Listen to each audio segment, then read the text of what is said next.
एक गांव के बाजार में बहुत चहल पहल थी। इसी गांव में अमन नाम के एक घमंडी और लालची व्यक्ति का होटल था।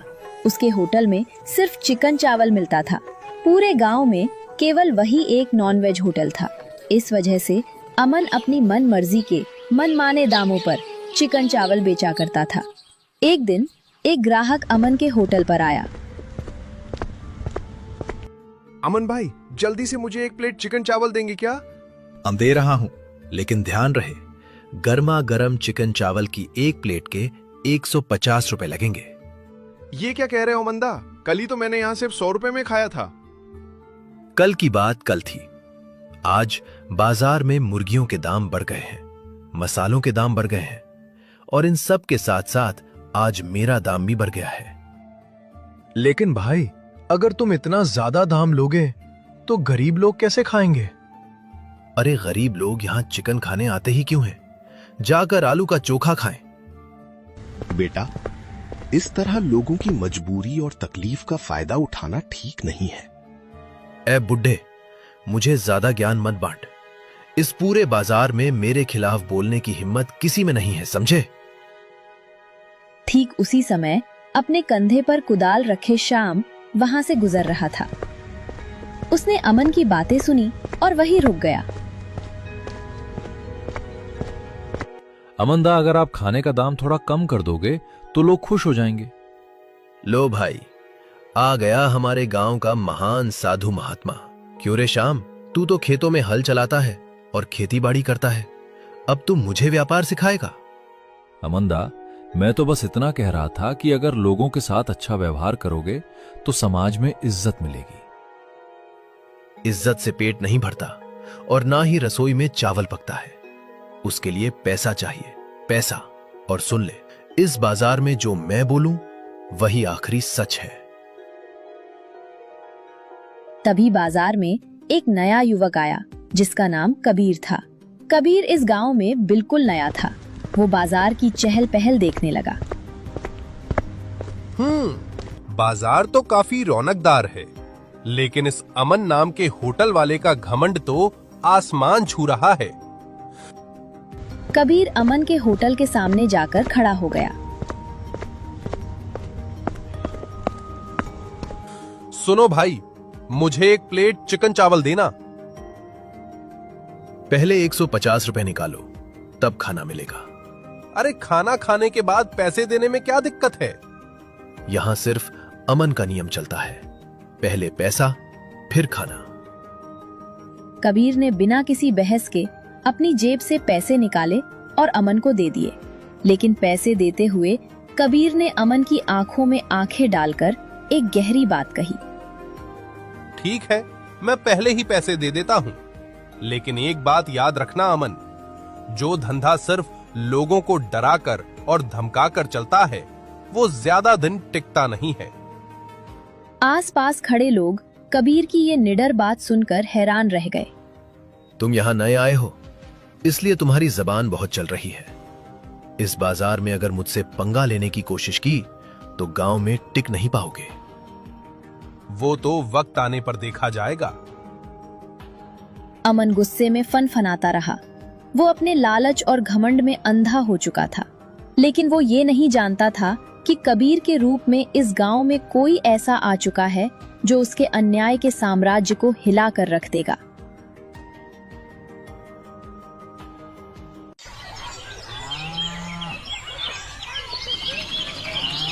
दो दिन बीत गए। कबीर गांव के बाहर एक बड़े पेड़ के नीचे खड़ा होकर बहुत उदास था। उसके पास अब कुछ नहीं बचा था। हे भगवान, अब मैं कहाँ जाऊं, क्या करूं? मेरे पास जो भी थोड़े बहुत पैसे बचे थे वे सब खत्म हो चुके हैं। अब तो जेब में 1 रुपया भी नहीं है और ऊपर से इतनी तेज भूख लग रही है। 2 दिन से पेट में अन्न का एक दाना तक नहीं गया है। मुझे क्या पता था कि मुझे अपनी जिंदगी में ऐसा दिन भी देखना पड़ेगा। दो भूख और थकान से बेहाल कबीर धीरे धीरे गांव के खेतों की तरफ चलने लगा।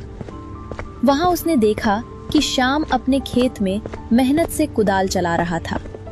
कबीर उसके पास गया। भैया, क्या आप मुझे कुछ खाने के लिए दे सकते हैं?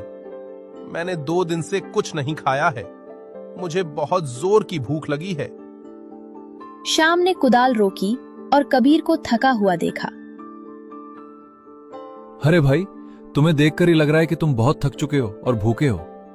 आओ आओ, मेरे साथ इस पेड़ की छांव के नीचे बैठो। दोनों पेड़ की ठंडी छांव में बैठ गए। श्याम ने अपना खाने का थैला खोला। देखो भाई, मेरे पास सिर्फ 4 रोटियां हैं और साथ में मेरी मां ने हरी मिर्च की तीखी चटनी दी है। अगर तुम्हें कोई परहेज ना हो तो हम दोनों इसे आधा आधा बांट कर खा सकते हैं। अरे भैया, इस समय मुझे इतनी तेज भूख लगी है कि मिर्च की चटनी भी अमृत जैसी लगेगी। प्लीज मुझे जल्दी दे दो। दोनों ने बड़े ही चाव से रोटियां और मिर्च की चटनी खानी शुरू की। दोनों बहुत भूखे थे, इसलिए चंद मिनटों में ही खाना खत्म हो गया।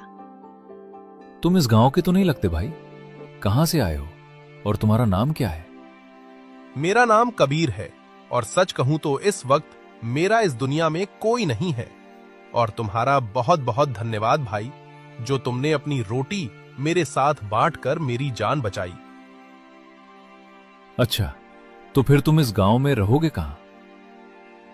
सच तो यह है कि अभी मेरे पास ना तो रहने का कोई ठिकाना है और ना ही खाने का। अगर तुम मुझे अपने साथ रहने की जगह दे दो तो मेरी बहुत बड़ी मदद हो जाएगी। देखो भाई कबीर, मैं तो एक बेहद गरीब किसान हूं। अगर तुम्हें कोई दिक्कत ना हो तो तुम मेरे इस छोटे से कच्चे घर में रह सकते हो।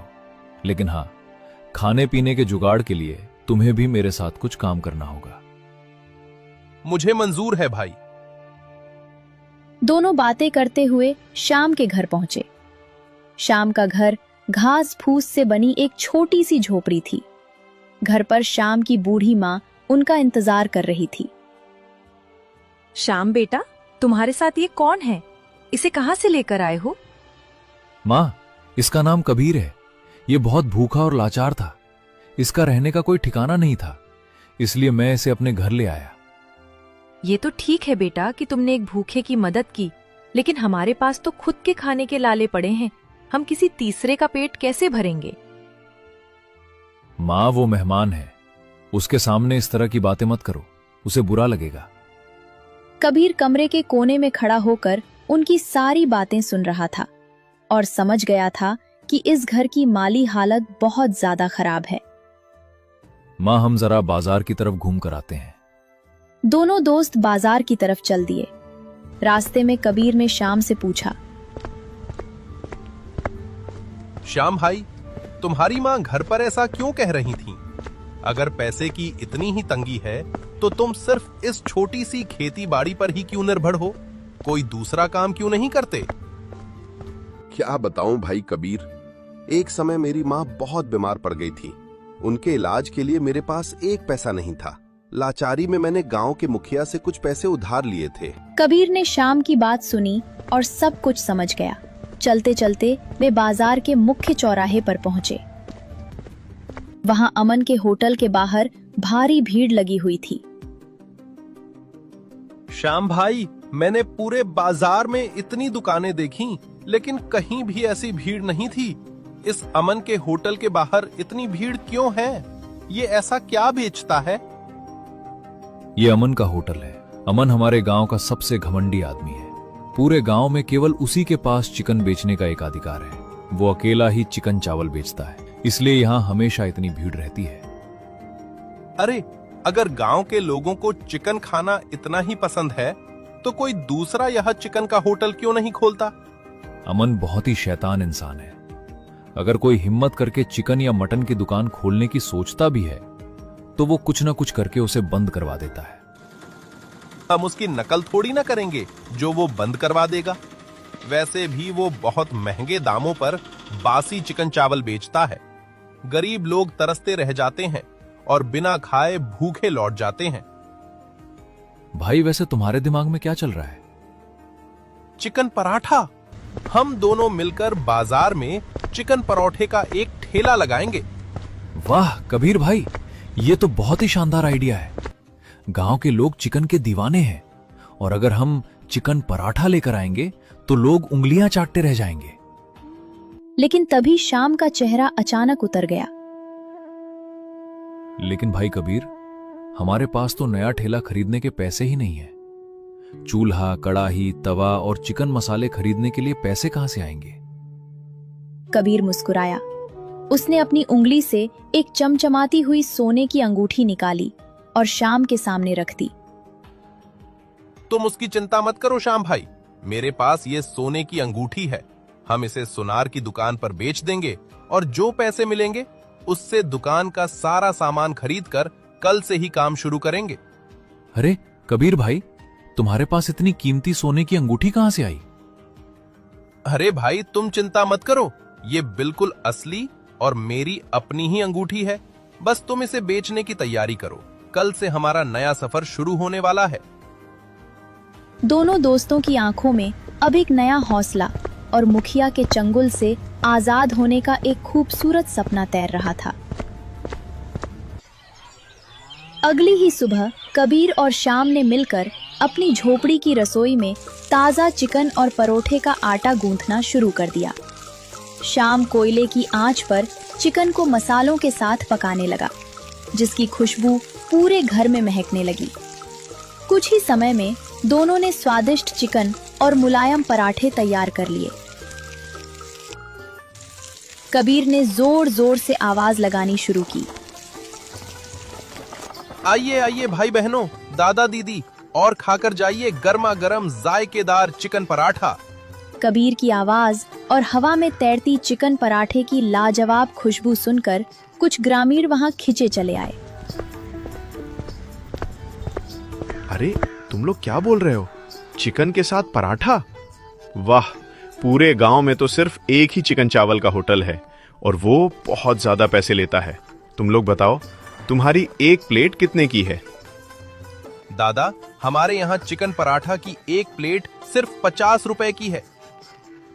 अरे वाह, सिर्फ 50 रुपए? फिर तो हमारे लिए भी जल्दी से एक एक प्लेट लगा दो। श्याम ने तुरंत फुर्ती से तवे पर परोठा सेंका और थाली सजाकर उन्हें दे दी। जैसे ही उन लोगों ने पहला निवाला खाया, वे स्वाद के दीवाने हो गए। अरे वाह भाई, चिकन तो बहुत ही स्वादिष्ट बना है। पराठे के साथ खाकर तो मजा ही आ गया। सच में भाई, तुमने बहुत लाजवाब खाना बनाया है। उनकी बातें सुनकर आसपास के और भी लोग वहां जमा होने लगे।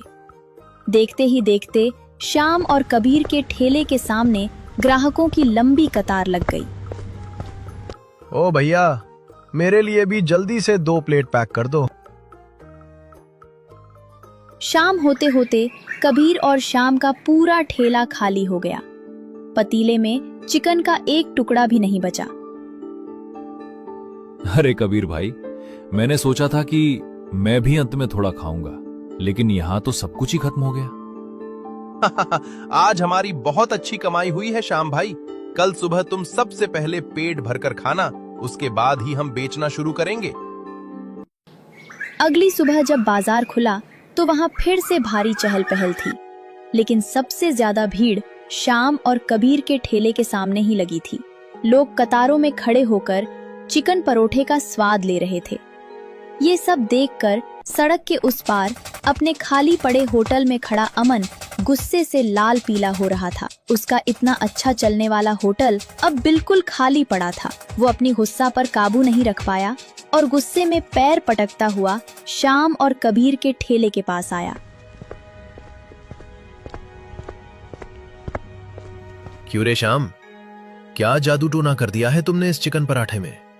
जो लोग यहाँ इतनी भीड़ लगाकर खा रहे हैं, क्या मेरा चिकन चावल बासी हो गया है जो लोग वहां नहीं आ रहे? अच्छा, और साफ सफाई से बनाया हुआ खाना ही असली स्वाद देता है अमंदा। हमारे चिकन पराठे में कोई जादू नहीं है। हम तुम्हारे होटल के चिकन चावल से आधे से भी कम दाम में, यानी सिर्फ 50 रुपए में गर्मा गर्म खाना खिला रहे हैं। इसीलिए लोग यहाँ आ रहे हैं। अगर तुम भी अपना लालच कम कर दो और अपने खाने का दाम थोड़ा घटा दो तो देखना, ग्राहक तुम्हारे पास भी आएंगे। ओए, तू बहुत ज्यादा बोल रहा है श्याम। इस नए लड़के को समझा दे कि मैं कौन हूं। और हां, याद रखना, बहुत जल्द तुम लोगों का ये ठेला मैं यहां से उठवा दूंगा। अमंदा, ईमानदारी से काम करो, कम से कम किसी का बुरा तो मत चाहो। अमन गुस्से में बड़बड़ाता हुआ अपने होटल वापस चला गया। श्याम थोड़ा घबरा गया, लेकिन कबीर ने उसके कंधे पर हाथ रखा। श्याम भाई, तुम बिल्कुल चिंता मत करो, मैं हूं ना तुम्हारे साथ। सिर्फ 2-3 दिनों में ही हमारे पास काफी पैसे जमा हो गए हैं। हम सबसे पहले जाकर मुखिया जी का सारा कर्ज चुकाएंगे। उसके बाद देखेंगे कि ये अमन हमारा क्या बिगाड़ लेता है। अब तो रोज श्याम और कबीर के ठेले पर ग्राहकों की भारी भीड़ उमड़ने लगी। उनके चिकन परोठे की चर्चा दिन ब दिन पूरे गांव और आसपास के इलाकों में फैलने लगी। सुबह से शाम होते ही उनका सारा पराठा बिक जाता था। वाह भाई वाह, जो तुम्हारा चिकन पराठा एक बार खाएगा वो दूसरी बार आए बिना रह ही नहीं पाएगा। तुम्हारे इस चिकन पराठे में इतना स्वाद कैसे है भाई? ऐसा क्या मिलाते हो इसमें? हाँ भाई, मिलाते तो हैं। हम इसमें अपनी दोस्ती का ढेर सारा प्यार मिलाते हैं। दादा, आपके बेटे के लिए हमारी तरफ से 1 प्लेट चिकन परोठा बिल्कुल फ्री है। अरे, तुम दोनों बहुत ही भले इंसान हो। तुम्हारा बहुत बहुत धन्यवाद भाई। 5 श्याम ने प्यार से उन्हें पार्सल दे दिया। इसी तरह मेहनत करते हुए कुछ ही दिनों में उनके पास एक अच्छी रकम जमा हो गई। सुन श्याम भाई, हमारे पास अच्छे पैसे जमा हो गए हैं। अब हमें चलकर मुखिया जी का सारा कर्ज चुका देना चाहिए। हाँ कबीर, तुम बिल्कुल ठीक कह रहे हो। चलो चलते हैं और उनका सारा पैसा लौटा देते हैं। उस दिन उन्होंने मुझे कितनी कड़वी बातें कही थी। आज जब मैं उन्हें इतनी जल्दी पैसे लौटा दूंगा तो वे भी हैरान रह जाएंगे। दोनों दोस्त सीधे मुखिया जी के घर पहुंचे। आओ आओ श्याम और कबीर, तुम दोनों के इस चिकन पराठे के बारे में मैंने बहुत सुना है। पूरे गांव में आजकल तुम दोनों की ही चर्चा हो रही है। हाँ मुखिया जी, इसीलिए तो हम आपका पूरा कर्ज चुकाने आए हैं। ये लीजिए, आपके पूरे ब्याज के साथ आपके 30,000 रुपए। अरे, इतनी क्या जल्दी थी? कुछ दिनों बाद भी दे देते तो चलता। क्या चिकन पराठे के धंधे में सचमुच इतना मुनाफा हो रहा है? मुखिया जी की बातें सुनकर कबीर ने मन ही मन सोचा, पैसे देखकर हर इंसान का मन और लहजा बदल जाता है। उस दिन यही मुखिया जी शाम पर कितना चिल्ला रहे थे और आज कितने प्यार से बात कर रहे हैं। दोनों दोस्त मुखिया जी का कर्ज चुकाकर सुकून से घर लौट रहे थे। तभी रास्ते में पड़ने वाली मिठाई की दुकान से मनोज काका ने उन्हें आवाज दी। बेटा श्याम, तुम्हारी ठेले पर अच्छी बिक्री हो रही है ना?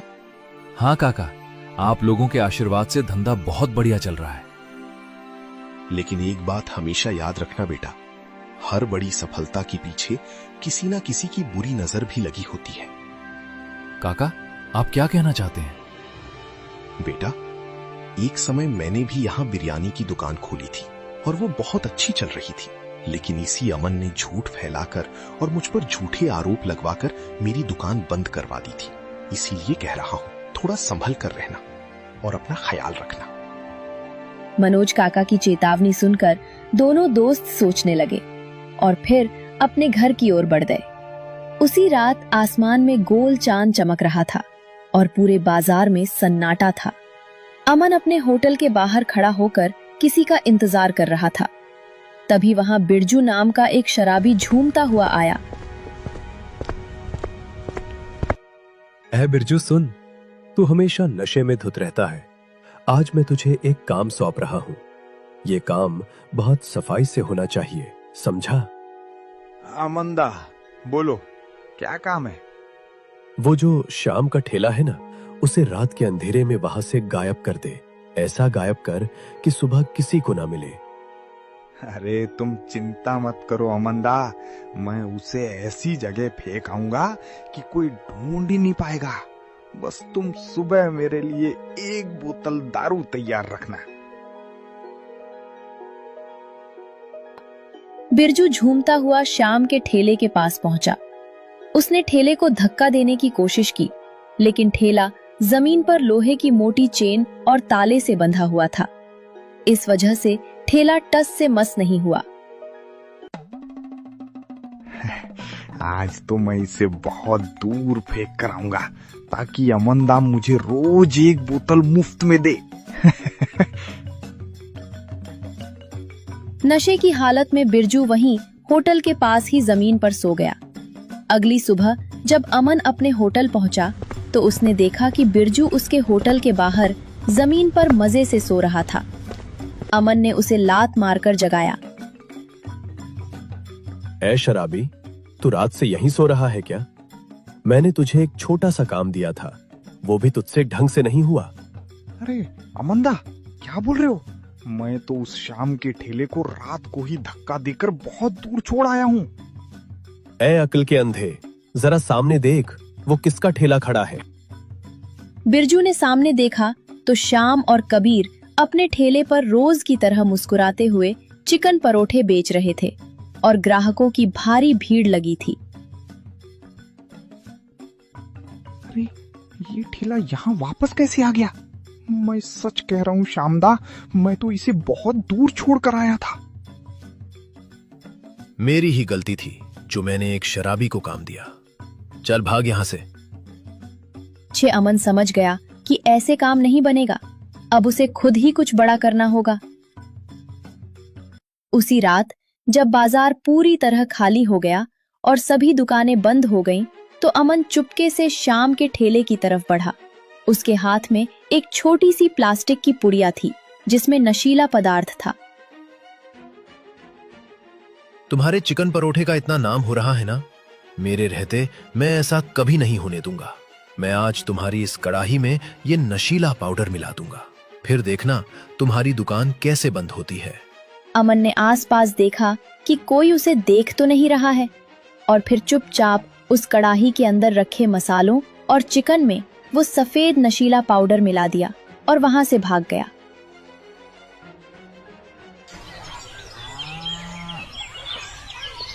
अगले दिन सुबह कबीर और श्याम ने रोज की तरह दुकान खोली। कुछ ही देर में ग्राहकों की भीड़ उमड़ पड़ी। तभी अचानक वहां इंस्पेक्टर दया और कुछ ग्रामीणों के साथ पहुंच गए। मैं इंस्पेक्टर दया हूँ। हमारे पास शिकायत आई है कि तुम लोग अपने चिकन पराठे में कोई नशीली दवा मिलाते हो, जिससे ग्राहकों को इसकी लत लग जाए और वे बार बार यहाँ आए। क्या कह रहे हैं आप सर? ऐसा कैसे हो सकता है? हाँ इंस्पेक्टर सर, मैंने भी सुना है कि इनके चिकन पराठे में कोई गड़बड़ है। लोग इसके दीवाने ऐसे ही नहीं हो रहे हैं। सर ये बिल्कुल झूठ बोल रहे हैं। हम अपने खाने में कोई भी खराब या नशीली चीज नहीं मिलाते। कोई हमें फंसाने की कोशिश कर रहा है। जब तक हम पूरी तलाशी नहीं ले लेते, हम कुछ नहीं कह सकते। हमें तुम्हारे इस ठेले की तलाशी लेनी होगी। ठीक है सर, आप तलाशी लीजिए। जब हमने कुछ गलत किया ही नहीं है तो हमें डरने की क्या जरूरत है। पुलिस ने ठेले के डिब्बों और मसालों की तलाशी लेनी शुरू की। तभी कड़ाही के नीचे रखे डिब्बों में से पुलिस को वही सफेद पाउडर वाली नशीली पुड़िया मिल गई। यह क्या है? हमें नहीं पता सर, ये यहाँ कैसे आया? ओह, अब समझ में आया कि इनका चिकन पराठा इतना क्यों बिकता है। देखो गांव वालों, देखो, ये लोग खाने में नशा मिलाकर हमारे गांव के बच्चों और लोगों की जिंदगी से खेल रहे हैं। ये सब देखकर कबीर का गुस्सा फूट पड़ा। उसने सीधे अमन की तरफ उंगली उठाई। तुम बहुत ही नीच और लालची इंसान हो अमनदा। ये सब तुम्हारी ही साजिश है, क्योंकि तुम्हारा अपना होटल अब ठप हो चुका है और तुम्हारे यहाँ कोई नहीं आता। अरे, उल्टा चोर कोतवाल को डांटे, खुद खाने में जहर मिला रहे हो और इल्जाम मुझ पर लगा रहे हो। वहां खड़े मुखिया जी भी बहती गंगा में हाथ धोते हुए बोले, हाँ भाई, मैं भी तो यही सोचूं कि जिसके पास कल तक थूटी कौड़ी नहीं थी, उसने इतनी जल्दी मेरा 30,000 रुपए का कर्ज कैसे चुका दिया। जरूर ये लोग खाने में नशा मिलाकर ज्यादा पैसे कमा रहे थे। गांव वाले आपस में कानाफूसी करने लगे और श्याम को बुरा भला कहने लगे। श्याम डर के मारे रोने लगा। तभी कबीर ने गहरी सांस ली और इंस्पेक्टर दया से कहा, सर मैं जानता हूं कि ये घिनौना काम किसने किया है। अब मेरे पास सच बताने के अलावा और कोई रास्ता नहीं बचा है। कबीर ने अपनी जेब से एक बहुत ही कीमती और राजसी विजिटिंग कार्ड निकाला और इंस्पेक्टर दया के हाथ में दे दिया। कार्ड पर लिखे नाम को देखते ही इंस्पेक्टर दया के पैर तले जमीन खिसक गई। उनके चेहरे के हाव भाव तुरंत बदल गए और उन्होंने कबीर को सैल्यूट किया। अरे, शहर के सबसे प्रसिद्ध और आलीशान रॉयल होटल के मालिक कबीर सिंह, क्या आप सचमुच बिजनेसमैन शमशेर सिंह के इकलौते बेटे हैं? ये सुनते ही पूरे गांव के लोग दंग रह गए। श्याम की तो आंखें फटी की फटी रह गईं। कबीर भाई, क्या तुम सचमुच इतने बड़े रॉयल होटल के मालिक हो? हाँ श्याम भाई, मैं सच कह रहा हूँ। अमन घबरा गया, लेकिन उसने खुद को संभालते हुए चिल्लाकर कहा, ये झूठ बोल रहा है सर। अगर ये इतने बड़े होटल का मालिक होता तो हमारे इस छोटे से गांव की धूल में आकर ठेले पर काम क्यों करता? इसने ये नकली कार्ड बनवाया है। तभी अचानक गांव की सड़क पर एक बेहद आलीशान महंगी कार आकर रुकी। कार का दरवाजा खुला और उसमें से शहर के सबसे बड़े होटल चेन के मालिक शमशेर सिंह उतरे। उन्हें देखकर पूरे गांव के लोग अदब से खड़े हो गए। शमशेर सिंह सीधे कबीर के पास पहुंचे। कबीर बेटा, तुम्हारी 1 महीने की समय सीमा अब समाप्त हो चुकी है। अब तुम मेरे साथ वापस शहर चलो और हमारे रॉयल होटल का कार्यभार संभालो। पिताजी, मैं आपके साथ चलने के लिए तैयार हूँ, लेकिन मैं यहाँ सिर्फ 1 दिन और रुकना चाहता हूँ। यहाँ मेरा कुछ काम अभी बाकी है, उसे पूरा करके मैं कल सुबह ही घर लौट आऊंगा। ठीक है बेटा, लेकिन जल्दी आना। ये कहकर शमशेर सिंह अपनी कार में बैठे और चले गए। अब पूरे गांव को यकीन हो गया था कि कबीर कोई मामूली लड़का नहीं, बल्कि अरबपति घराने का वारिस है। इंस्पेक्टर दया ने कबीर से पूछा, सर, क्या आप बता सकते हैं कि इस पैकेट में क्या है? दया जी, ये एक बेहद खतरनाक नशीला पदार्थ है। इसे अगर खाने में मिलाया जाए तो खाने वाले को इसकी लत लग जाती है। मैं पूरी गारंटी के साथ कहता हूं कि ये पैकेट इस अमन ने ही हमारे ठेले पर छुपाया था। पहले भी इस गांव में जितने भी नॉनवेज होटल खुले थे, अमन ने इसी तरह की साजिश रचकर उन सबको बदनाम करके बंद करवाया था। सर, ये झूठ बोल रहा है। इसमें मेरा कोई हाथ नहीं है। चुप कर झूठे। क्या तुझे लगता है कि शहर के सबसे बड़े होटल का मालिक, जो करोड़ों का व्यापार करता है, वो तेरे इस छोटे से गांव के ठेले पर नशा मिलाकर खाना बेचेगा? तेरी चोरी पकड़ी जा चुकी है। इंस्पेक्टर दया के आदेश पर पुलिस ने तुरंत अमन को हथकड़ी लगाई और उसे घसीटते हुए पुलिस जीप में डालकर ले गए। पूरे गांव के लोग अमन को थू थू करने लगे। जब सब शांत हो गया तो श्याम कबीर के पास आया। उसकी आंखों में आंसू थे। कबीर भाई, तुम इतने बड़े आदमी हो, फिर तुमने मेरे जैसे गरीब किसान के साथ इस मिट्टी में मिलकर काम क्यों किया? श्याम भाई, मेरे पिताजी बहुत ही सरल और ऊंचे विचारों वाले इंसान हैं। उन्हें लगता था कि अगर मैं सीधे इतने बड़े होटल का मालिक बन जाऊंगा तो मैं कभी जमीनी हकीकत और मेहनत की कद्र नहीं समझ पाऊंगा। इसलिए उन्होंने मुझे इस गांव में 1 महीने की परीक्षा लेने के लिए भेजा था। लेकिन तुम चिंता मत करो श्याम भाई, मैं तुम्हें ऐसे ही छोड़कर नहीं जा रहा। मैं शहर लौटने से पहले तुम्हारे लिए इस गांव में एक बहुत बड़ा और आलीशान होटल खोलकर जाऊंगा, जहां तुम अपनी मां के साथ हमेशा खुश रहोगे। श्याम कबीर की उदारता और सच्ची दोस्ती देखकर रो पड़ा। अगले ही दिन कबीर ने श्याम के लिए गांव में एक बड़ा और सुंदर होटल खुलवा दिया, जिसके बाहर बड़े अक्षरों में लिखा था, श्याम का चिकन परोठा। गांव के लोग अब बहुत खुश थे।